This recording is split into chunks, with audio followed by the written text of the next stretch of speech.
Friends, आज मैं आपके सामने एक नया टॉपिक लेकर आया हूँ। Appointing of the CHA and the freight forwarder. तो बेसिकली हम इसमें जानेंगे कि ये CHA और फ्रेट फॉरवर्डर होता क्या है, इंपोर्ट एक्सपोर्ट में इनका क्या काम होता है, क्या रोल होता है। ठीक है, तो कुछ इन्फॉर्मेशन से स्टार्ट करते हैं। ये CHA और फ्रेट फॉरवर्डर बेसिकली दोनों एक ही पर्सन भी हो सकते हैं। मतलब कि एक ऐसा पर्सन हो सकता है, एक ऐसी इंस्टीट्यूशन हो सकती है, एक ऐसी एजेंसी हो सकती है कि दोनों फीचर आपको प्रोवाइड कर रही हो। एंड वन मोर थिंग कि जो CHA है ये इंपोर्ट एक्सपोर्ट दोनों में इस्तेमाल होता है। बट जब हम बात करते हैं फ्रेट फॉरवर्डर्स की, ये सिर्फ और सिर्फ आपका एक्सपोर्ट में ही नीड होता है, क्योंकि बेसिकली CHA आपका कस्टम क्लियरेंस करवाता है और जो कि आपको इंपोर्ट और एक्सपोर्ट में दोनों में चाहिए होगा। लेकिन जो फ्रेट फॉरवर्डर होता है वो बेसिकली आपका स्पेस बुक करवाता है एक प्लेन के अंदर या कोई भी मीन्स ऑफ ट्रांसपोर्टेशन जिसके अंदर आप अपना सामान भेज रहे हो। वो कुछ भी हो सकता है, शिप भी हो सकती है, वैसल भी हो सकती है, प्लेन भी हो सकता है, कुछ भी हो सकता है। ठीक है, तो सिंपल सी बात है, जब हम सामान भेजेंगे जब भी तो फ्रेट फॉरवर्डर यूज़ होगा। अब मैंने इस एक केस लिया है जिसके अंदर मैंने दोनों को अलग अलग माना है कि भाई फ्रेट फॉरवर्डर की सर्विस जो मैं जिससे ले रहा हूँ वो अलग पर्सन है और जो CHA है वो एक अलग पर्सन है। तो कुछ इन्फॉर्मेशन दिए मैंने। According to the section 146 of the customs act 1962, ये एक सेक्शन है, उसके अकॉर्डिंग ये बताया गया है कानून के अंदर कि CHA को लाइसेंस किया जाएगा बाय DGFT। CHA एक प्रोफेशनल बॉडी होती है जो कि जिसका बेसिकली उसने पढ़ाई की होती है उस पर्सन ने कस्टम्स लॉ के रिगार्डिंग, एंड वो CHA वो कस्टम क्लियरेंस काम करवाता है वो। ठीक है, they are the professional agencies which deal with the custom clearance process in exchange of a very nominal fees. छोटी सी अमाउंट लेता है शिपमेंट के ऊपर, वो उसके रिगार्डिंग आपको एक सर्विस देता है जो कि कस्टम क्लियरेंस होती है।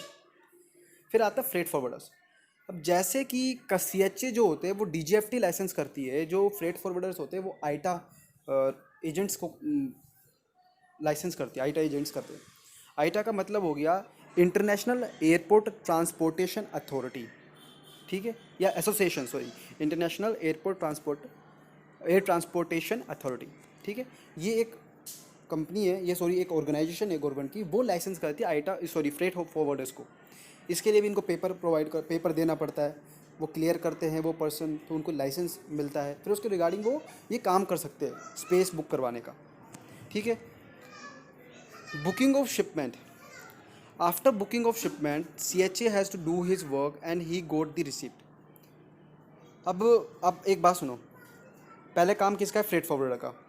हमें कुछ सामान बाहर भेजना है, मैं उसका केस लेके चलूँगा, क्योंकि स्टार्टिंग में मुझे वो केस लेना पड़ेगा जब भी फ्रेट फॉरवर्डर का नाम आएगा। मुझे कुछ सामान भेजना है तो सबसे पहले क्या काम होगा? सबसे पहले हम शिप को बुक करेंगे, उसकी स्पेस बुक करेंगे कि हमें कितनी जगह चाहिए, हमारे कितना सामान जा रहा है, कितना टनेज का सामान है, कितना स्पेस लेता है वो, बॉक्सेस का साइज़ कितना है, इन सब चीज़ों को ध्यान रख के हम स्पेस बुक करेंगे। ठीक है, वो आईटा को जो एजेंट होता है वो पूरा प्रोवाइड करवा देगा आपको। वो एक रिसिप्ट देगा कि भाई हमने तुम्हारी, जैसे सिंपल सी बात है, कोई भी चीज़ आप बुक करते हो तो आपको एक स्लिप मिलती है, वैसे ही वो स्लिप देगा। अब वो स्लिप आपको CHA को देनी है। अब वो CHA इसका क्या करेगा? स्लिप का, वो स्लिप का यूज़ करते हुए वो अपनी EDI फाइलिंग करेगा। EDI filing, yes sir. EDI का मतलब क्या होता है? EDI का मतलब होता है इलेक्ट्रॉनिक डाटा इंटरचेंज। ये बेसिकली एक ऐसा प्रोसेस है, जैसे कि अर्लियर टाइम्स में क्या होता था, जब ये EDI सिस्टम नहीं आया था, तो जो भी आपको शिपमेंट भेजनी होती थी या मंगवानी होती थी, वो आप सारा का सारा पेपर वर्क करते थे।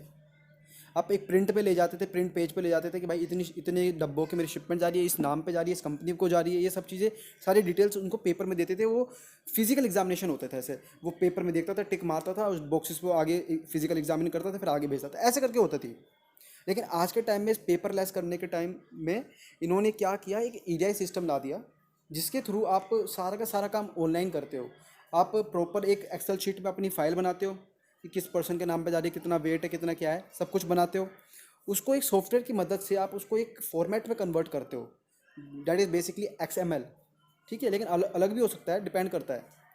वो एक फॉर्मेट में कन्वर्ट करते हो, फिर आप उस फॉर्मेट को लेकर, उस फाइल को लेकर आप इनकी जो गवर्नमेंट की साइट होती है, जो CHA की लाइसेंस की एक इनको एक रजिस्ट्रेशन ID मिली होती है, उस पर अपलोड करते हैं लोग। ठीक है, फिर क्या होता है, फिर जो ये इनकी जो जो भी ये फाइल थी वो कस्टम की स्क्रीन पे जाती है। फिर कस्टम वाला क्या करता है? कस्टम वाला चेक करता है कि हाँ भाई इसमें इतने पैकेट थे, अगर उसको लगता है कि कुछ प्रॉब्लम है, पढ़ने में, या कुछ लग रहा है कि उसमें कुछ ऐसा सामान है कि जो नॉर्म्स के खिलाफ है, या थोड़ा सा उनको चेकिंग की ज़रूरत है, तो वो उस पर कुछ क्वेरी लगा देते हैं कि भाई वो फिजिकल एग्जामिनेशन मांग रहे हैं कि नहीं मांग रहे, इस टाइप की चीज़ें। ठीक है। तो कस्टम वाले जो CHA होता है ना, उसको क्या क्या चीज़ों की ज़रूरत पड़ती है। एक तो रिसिप्ट बिल की बात करी थी हमने, जो फ्रेट फॉरवर्डर देगा। उसके बाद हो गया आपका commercial invoice.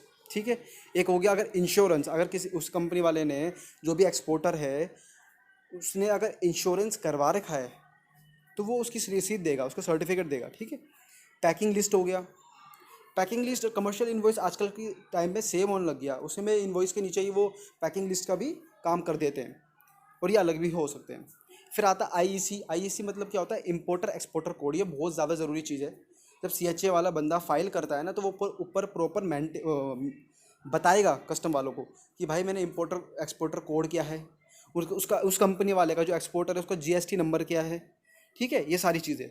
Bank account for BRC, bank reconciliation certificate, ये क्या होता है। अब जब हम एक्सपोर्ट करते हैं ना, तो गवर्नमेंट्स हमें बेनिफिट देती है। सबको पता है कि एक्सपोर्ट करने पे गवर्नमेंट को, यार हम सबको ही फ़ायदा है। ठीक है। गवर्नमेंट प्रमोट भी करती है एक्सपोर्ट को, तो इसी के चलते हुए गवर्नमेंट हमें बेनिफिट देती है। वो बेनिफिट्स को जब हम अवेल करते हैं ना, तो गवर्नमेंट ये चाहती है कि कहीं ये धोखेबाजी तो नहीं कर रहा, इसने एक्सपोर्ट के नाम पे पैसे मंगवाए नहीं और एक्सपोर्ट कर रहा है, और हमसे बेनिफिट भी ले रहा है, तो ये गलत हो गया।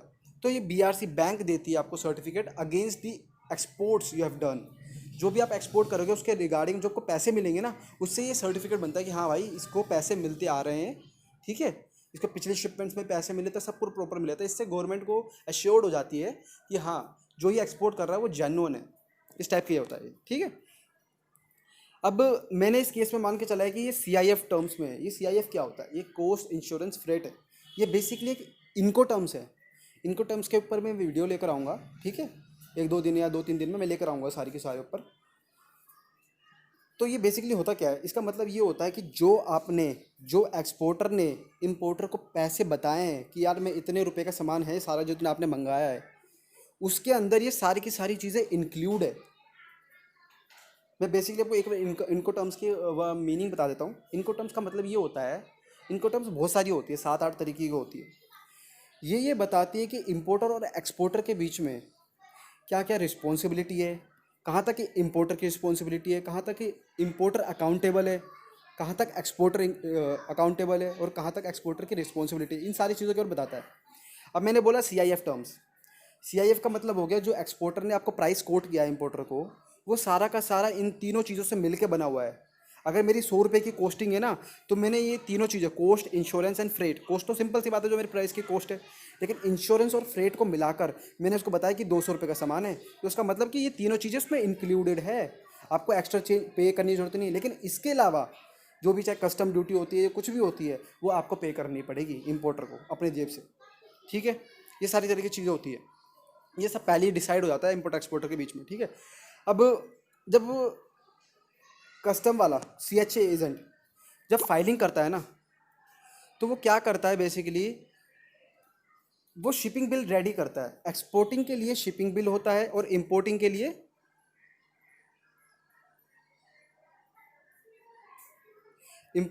बिल ऑफ एंट्री होता है। ठीक है। मैंने एक्सपोर्टिंग की बात करी, तो एक्सपोर्टिंग के लिए वो शिपिंग बिल रेडी कर रहा है। ठीक है। अब शिपिंग बिल भी भाई 4 टाइप्स के हो गए अपने। ड्यूटेबल हो गया, फ्री शिपिंग हो गया, एक्सबोन्ड हो गया, ड्यूटी ड्रॉबैक हो गया। अब ड्यूटेबल हो गया, सिंपल सी बात है, जब हम एक्सपोर्ट कर रहे हैं तो गवर्नमेंट तो भाई चाहती है एक्सपोर्ट करना, तो उस पर ड्यूटी क्यों लगा रही है गवर्नमेंट। कल को कोई आप ऐसी चीज़ एक्सपोर्ट कर रहे हो जिसकी इंडिया में ज़्यादा ज़रूरत है, लेकिन जब भी आप धड़ल्ले से उसको एक्सपोर्ट कर रहे हो, तो गवर्नमेंट उसकी रोक के लिए उस चीज़ का प्राइस इतना इंक्रीज़ कर देती है जिससे कि सामने वाला बंदा मना ही कर दे। ठीक है। जैसे मैंने बोला, अभी सैनिटाइज़र हो गए, ये सब कुछ हो गया। पहली बात तो ये इलीगल है, अभी आज के टाइम में एक्सपोर्ट नहीं कर सकते आप उसको। लेकिन आपने जब भी परमिशन ले ली कि भाई मुझे थोड़ा उनको नीड है और मुझे करना है, तो गवर्नमेंट से पहले परमिशन लो। अगर नहीं होता ना, तो पहली बात तो ये चीज़ें इलीगल पहले मना हो जाती है। अगर इलीगल नहीं भी कर रखी इन लोगों ने, तो वो आप पे इतना टैक्स लगा देंगे, ड्यूटी लगा देंगे, कि सामने वाला बंदा कहेगा भाई इतने महंगे बिल तो नहीं लूँगा मैं। तो ये सब चीज़ें होती है ड्यूटेबल। अब फ्री शिपिंग बिल क्या होता है। फ्री शिपिंग बिल होता है नॉर्मल शिपिंग बिल, जो जो जनरली हम फाइल करते हैं वो फ्री में होता है सारा, इसमें कोई ड्यूटी नहीं लगाती government. Exbond shipping bill. Exbond क्या हुआ। एक्सबोन्ड ये होता है कि जैसे मैंने कोई सामान बाहर से मंगाया, ठीक है, या मैं अपना कोई सामान भेज रहा हूँ लेकिन फ़्लाइट डिले हो गई या फ़्लाइट टाइम पे नहीं आई, तो मैंने अपना सामान कस्टम के वेयर हाउस में रख दिया। लेकिन मैंने कस्टम के वेयर हाउस में रखते तो हमें पूरी प्रॉपर सीएचए को एंट्री करनी पड़ती है कि भाई सामान वेयर हाउस में चले गया। अब जब उसने जाने की एंट्री करी तो निकालने की भी तो करेगा एंट्री। जब उसने निकालने की एंट्री करता है तो वो क्या करता है, वो ये बताता है ईडीआई के थ्रू प्रॉपर वर्क करके कि भाई अपना जो सामान अपने कस्टम के वेयर हाउस में रखा था उसको हमने निकाल लिया, ठीक है, और निकाल के वो एक्सपोर्ट कर देते उधर से। सिंपल सी बात है, आपको सामान भेजना है, आपको डिले हो गया, कुछ भी प्रॉब्लम हो गई, तो आप अपना सामान कस्टम के वेयर हाउस में रख देते हो। अब अपने घर पे लेके जाओगे, अपने गोडाउन में लेके जाओगे तो उधर पैसे लगेंगे आपको एक्स्ट्रा, तो आप उधर थोड़ी सी नॉमिनल फीस करके पे करके आप उधर रख देते हो, उधर से फिर निकाल के आप एक्सपोर्ट कर देते हो। ये होता है एक्सपोर्ट शिपिंग बिल। फिर आता है duty drawback. Generally duty drawback shipping bill क्या होते हैं, जब आप सामान बाहर भेजते हो ना, तो गवर्नमेंट ये कहती है कि आपको सामान जो भेज रहे हो ना वो तो चलो सही है, उसकी कॉस्टिंग भी सही है, लेकिन आप कभी भी ड्यूटी ट्रांसफ़र नहीं कर सकते, कभी भी ड्यूटी सेंड नहीं कर सकते, ठीक है। ड्यूटी सिर्फ इंडिया के अंदर लगी है तो वो इंडिया तक ही सीमित है। तो गवर्नमेंट जो ड्यूटी आपसे लेती है ना सामान पे पहले, वो आपको वापस कर देती है। After preparing shipping bill CHA first send its checklist to the exporter. अब क्या होगा, भाई मैंने शिपिंग बिल रेडी कर लिया, सब कुछ कर लिया। जब उसने वो फाइल वाइल रेडी कर ली ना, तो उसके बाद वो उसकी पीडीएफ या कुछ भी फॉर्मेट में बनाकर वो सामने वाले बंदे को देता है, एक्सपोर्टर को, कि आप एक बार डिटेल सारी चेक कर लो, कोई प्रॉब्लम तो नहीं है। ये बस एक बार एक तरीके की फॉर्मेलिटी होती है कि आप चेक कर लो। वो बोलता है ना हाँ रेडी, उसने ग्रीन लाइट दे दी, तो उसके बाद वो क्या करता है, सीएचए इसको फाइल अपलोड कर देता है, ठीक है। As we know government is promoting export, they launch many export incentives, हमें पता है सबको। But in this case I am only taking duty drawback schemes, ठीक है। मैं ये मान के चल रहा हूँ कि इस केस के अंदर मैंने भाई ड्यूटी ड्रॉबैक स्कीम मानी है कि मुझे सिर्फ ड्यूटी ड्रॉबैक मिलेगा, क्योंकि मैंने बाहर से कुछ सामान नहीं मंगाया, मैंने इंडिया के अंदर ही प्रोक्यूर करा है वो सामान, उस पर मेरा जो टैक्स लगा, जो जीएसटी लगी है, वो मुझे वापस मिल जाएगी, ठीक है। So after this the documentation work, अब सिंपल सी बात है, देखो लास्ट में क्या होता है, आपने ईडीआई अपलोड कर दी, ठीक है, गवर्नमेंट की साइट है आईसी गेट करके, आप उस पर एक सीएचए वाला अपना रजिस्ट्रेशन आईडी नंबर डालता है प्रॉपर, फिर उस पर अपनी फ़ाइल अपलोड करता है, फिर वो फाइल अप्रेजर के पास जाती है, कस्टम सुपरिटेंडेंट होता है जो, वो चेक करता है कि उसको लग रही है कि कोई कमी या नहीं। अगर लगती है उसको कोई कमी, तो वो उस पर क्वेरी डाल देता है कि भाई फिजिकल एग्जामिनेशन इज़ नीडेड, तो उसकी फिजिकल एग्जामिनेशन ज़रूरी होता है फिर, ठीक है। फिर after that all the boxes are mention in the shipping bill is come to the appraiser. फिर असली में वो फिजिकल एग्जामिनेशन के लिए जाते हैं, जब आप वो एयरपोर्ट पे जाते हो, वो चेक होता है अकॉर्डिंग टू दैट, उनके पास बार कोड स्कैनर होता है, वो स्कैन होता है और वो आगे पास होते जाता है, ठीक है। इस टाइप की प्रोसेस है पूरी की पूरी सीएचए और ये फ्रेट फॉरवर्डर। आपको लगता है, मुझे उम्मीद है कि आपको सारा समझ में आ गया होगा। ये डायरेक्टली आपसे नहीं पूछ सकते, मे भी सीएचए का वर्क आपसे पूछ सके, फ्रेट फॉरवर्डर का भी शायद पूछ लें 5 नंबर्स के अंदर, बट ये आपका क्वेश्चन को बूस्ट करने के लिए बहुत ज़्यादा इंपॉर्टेंट है, ठीक है।